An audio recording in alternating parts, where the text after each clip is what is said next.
Hello students, it is really nice meeting you all. Hope you are all good. In this session, I am going to teach you grammar. Grammar is one of the most important elements in learning a language. Knowing grammar will help you avoid mistakes when you speak or write English. Therefore students, I advise you to be more attentive in grammar classes so that you understand the concept clearly. Now, let us see prepositions, their relations and how they combine with the verb. Preposition is a part of a grammar. Preposition grammar part is in our textbook, page number 12 and 13.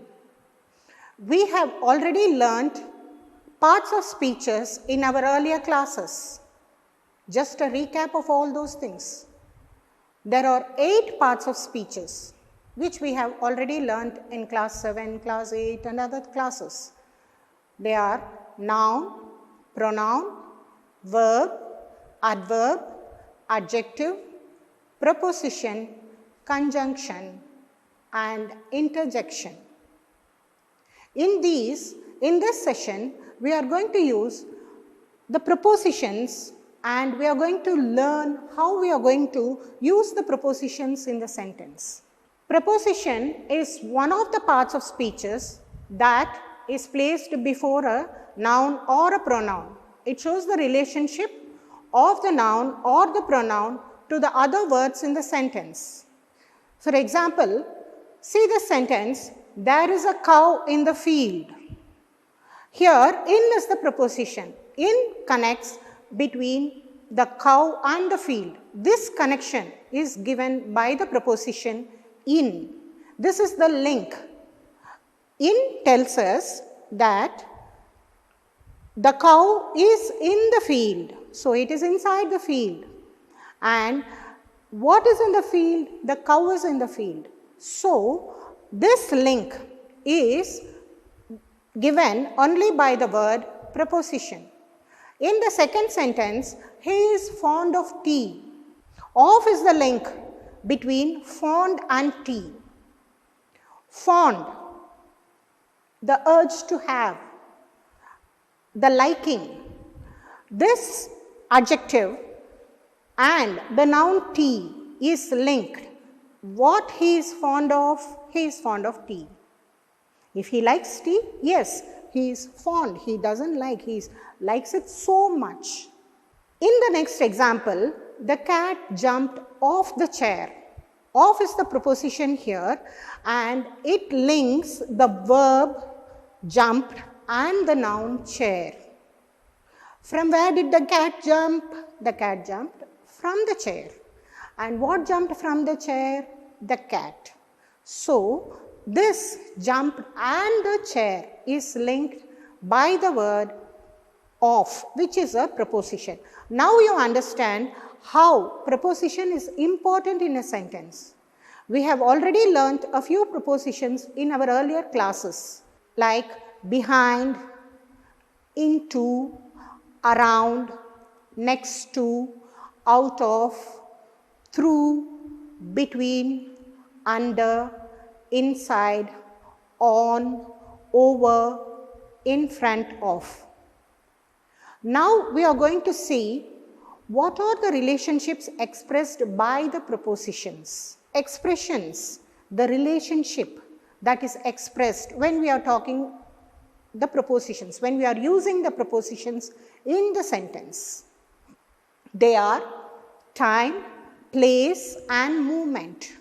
In this session, we will be seeing only 2, preposition of time and preposition of place. First, let us go to the preposition of time. The topic itself indicates that time.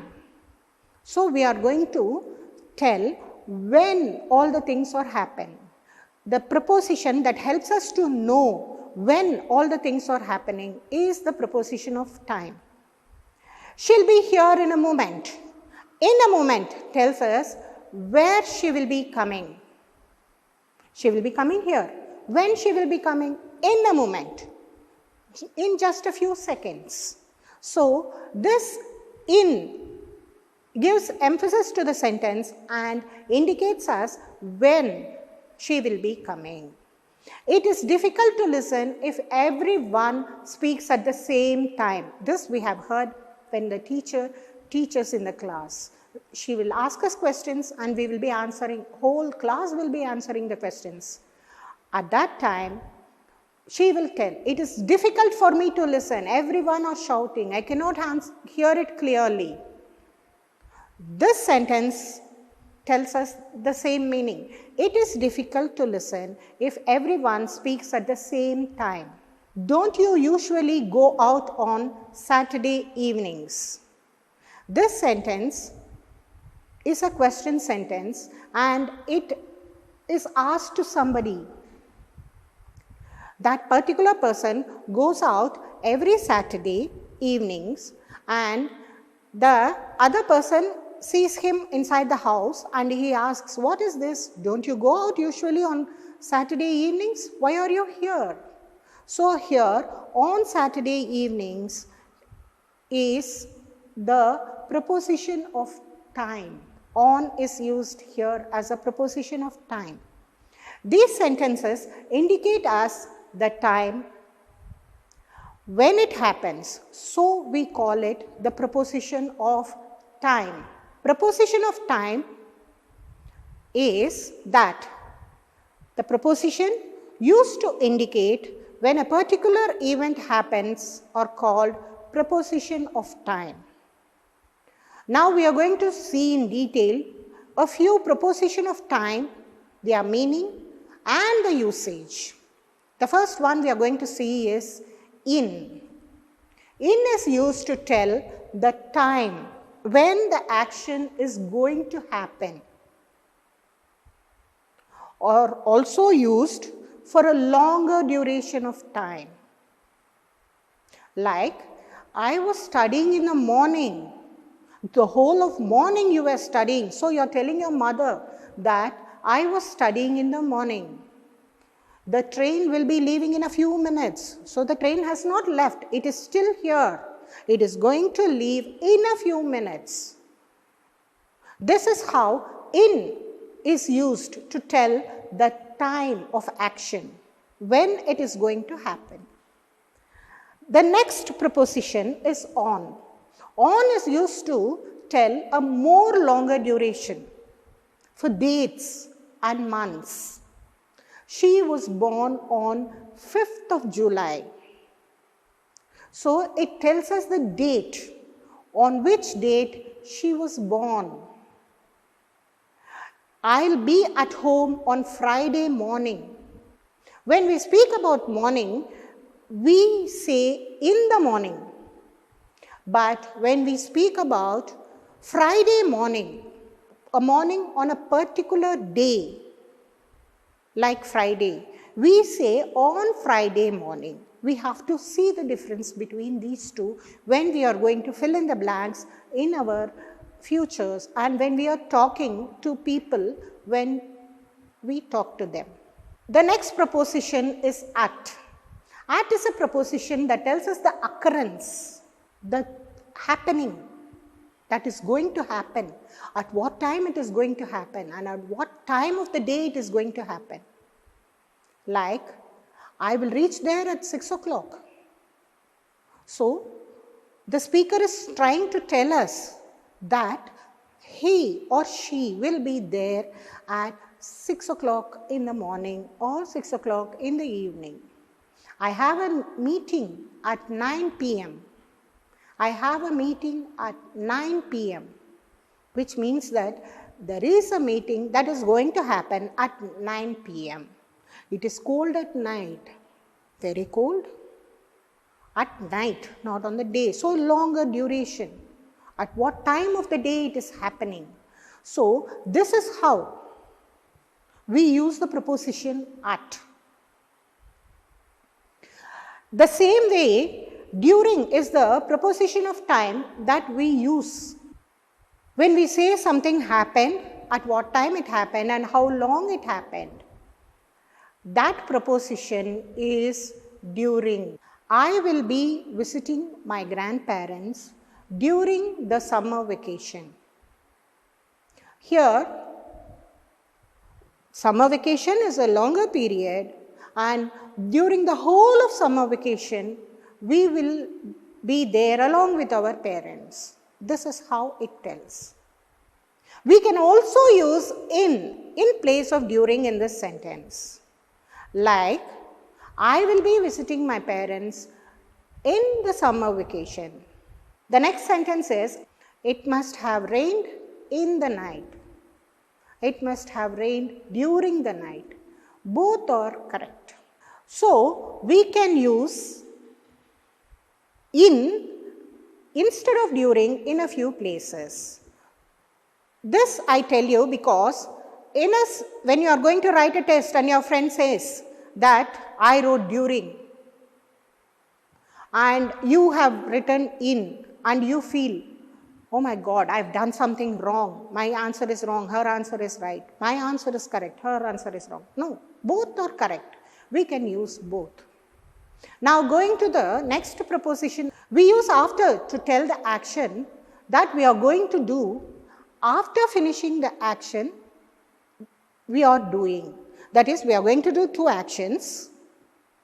One action we are doing it now. We will do the next action when we finish this. You can clearly understand it when you read out the examples for that. We will watch cartoons after reading the lesson. So, you are reading the lesson now. You will finish reading the lesson and then you will go and watch cartoons in TV.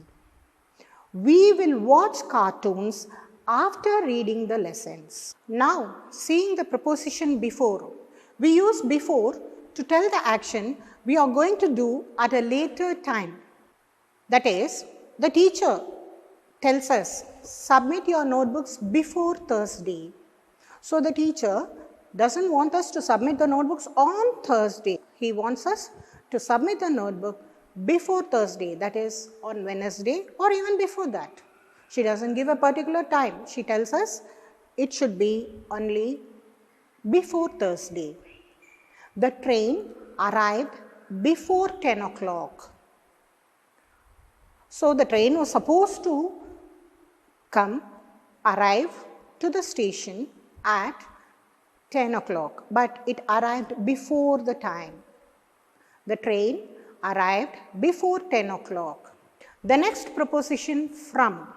From is a preposition we use to indicate the starting point or from where or when we start. I returned from school. So, we start from school, we walk or we travel all the way home and come home. From we use sometimes along with together. Sometimes we use from and together to denote the start and end. From and to we use to denote the start and the end. The shop is open from 8 a.m. to 7 p.m. The shop is open from 8 a.m.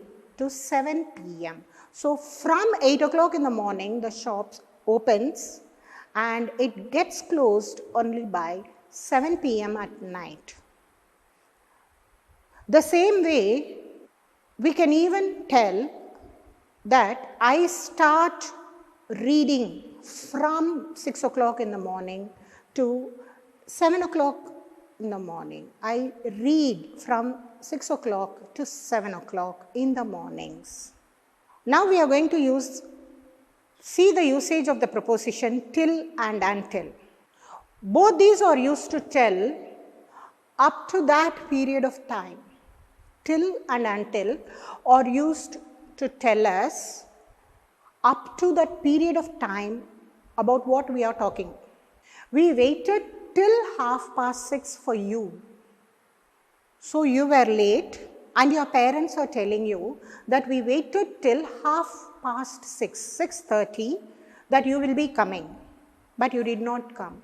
So we waited till 6:30 for you. We waited until 6:30 for you. So, we waited till 6:30 for you and we waited until 6:30 for you is the same meaning, and so we can use both in the same sentence. They will not make any difference. Now going to the next preposition, for. For is used to refer the duration of time, how long something goes on. Usually we use for along with a period of time to make it clear how long something goes on. We use for along with a period of time to make it clear how long that something goes on. Maya has worked in this institution as an accountant for 23 years. For plus a period of time. For plus 23 years comes in this sentence. Maya has worked in this institution as an accountant for 23 years. Many ideas were discussed for 3 weeks before the annual day theme was finalized. Many ideas were discussed, so we are discussing on what theme we have to keep for our annual day. And the discussion goes on for 3 weeks, for plus duration. Both these sentences are given in the textbook. Since refers to a particular point of time, that is, the work that has started earlier and continuing till now. You start a work and you do the work, you keep on doing it, you continue it, and you are doing it even now. I have been studying since 5 a.m.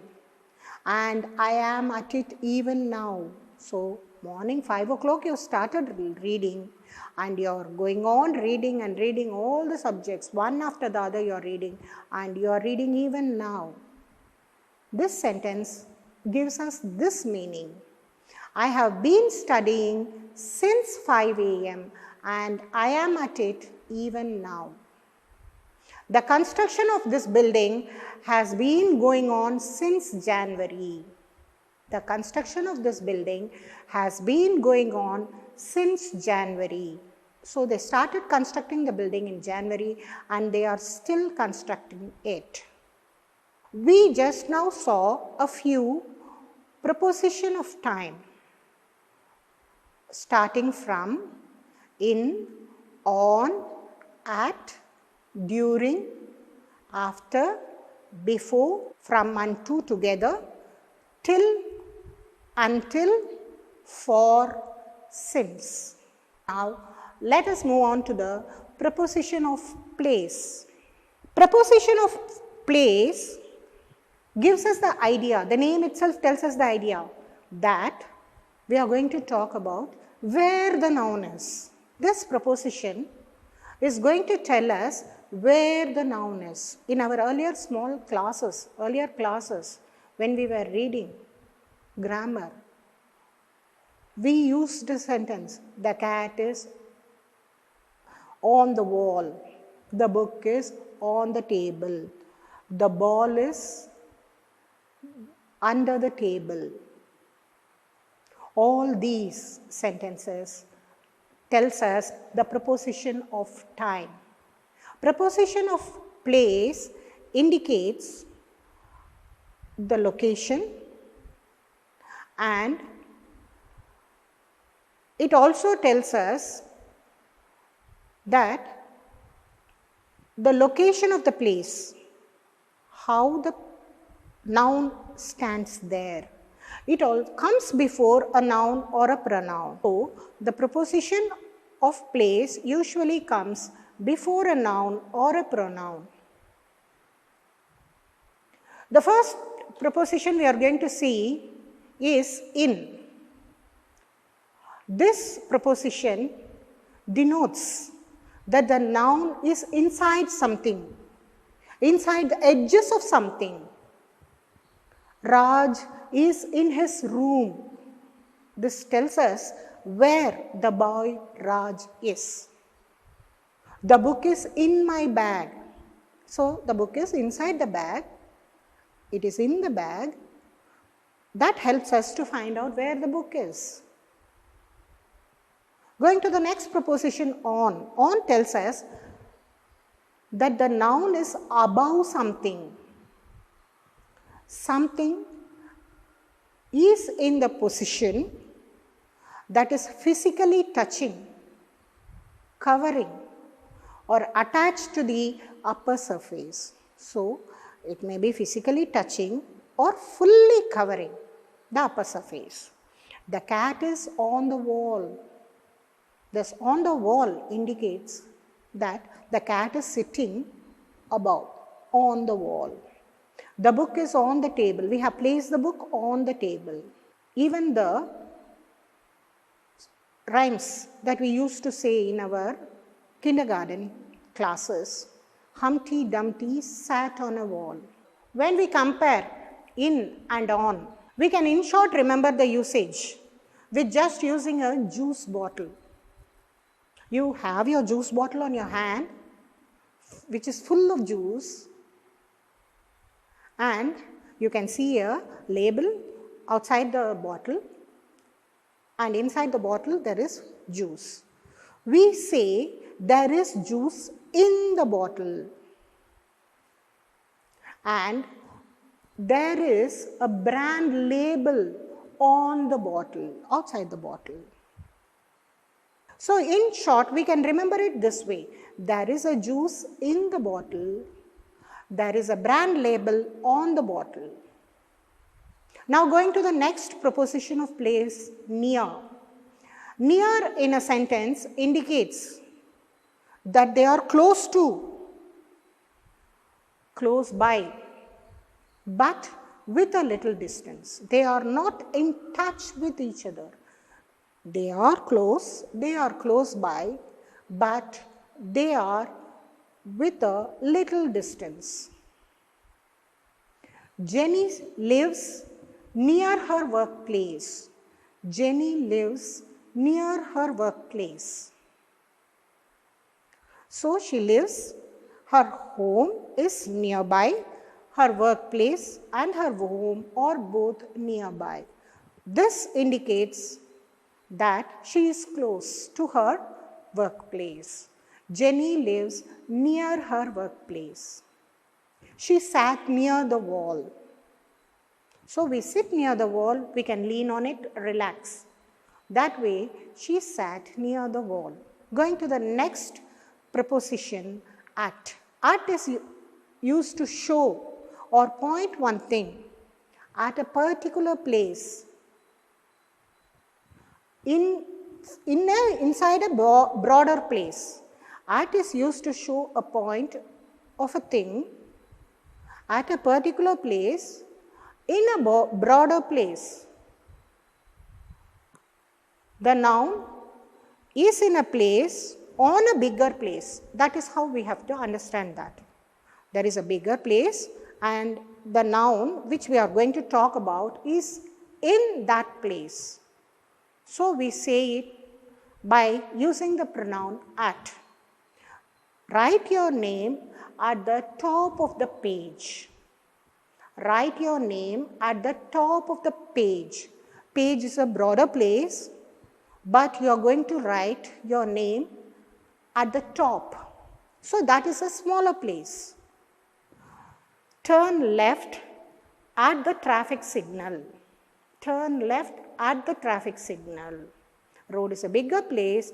There you have a traffic signal and you have to turn left near that particular place. Going to the next preposition, behind. We use behind when we talk about two things. One thing is in the front and the other thing is at the back. Or at the back, near the back part of that place. There is a temple and there is a school. The temple is in the front and the school is at the back. Now we say there is a school behind the temple. There is a school behind the temple. The same way during our PT periods, during our games periods, our teacher used to say, stand in a line. When we stand in a line, we stand one behind the other. When we stand in a line, we stand one behind the other. Going to the next preposition, under. Under is a preposition we used to say when a thing is at the bottom or at the lower level of the other thing. Two things are there. One is on the upper level and the other one is on the lower level. We use under when we talk about the thing on the lower level. The cat is sitting under the table. The boy is sitting under the tree. Going to the next preposition, over. You see, you all have played a game, over and under. You will follow the instructions of the opponent who says to throw the ball either over or under. When he says over, you throw the ball above your body. When he says under, you throw the ball under your body, between your legs. So now you can understand that the over is a preposition which tells us that the noun is somewhere above us. The bird flew over my head. The thief jumped over the gate. She held the umbrella over both of us. Above is the next preposition we are going to see. Above is something that we tell when it is somewhere far away. Aeroplanes fly above the sky. The next preposition is below. Below is a preposition that tells us when the noun that we are talking about is below what we are going to tell. That is, there are two nouns. One noun is above and the other noun is below. Please don't write below this line. Line is a noun over here. We have to write only above the line and we are not supposed to write below the line. Birds fly below the sky. Now, we are going to see a very important preposition which is in between. We have only two prepositions that are left and we are going to talk about only these two prepositions. Between is a preposition. There is a discussion between two people. The final match will be held between India and Australia.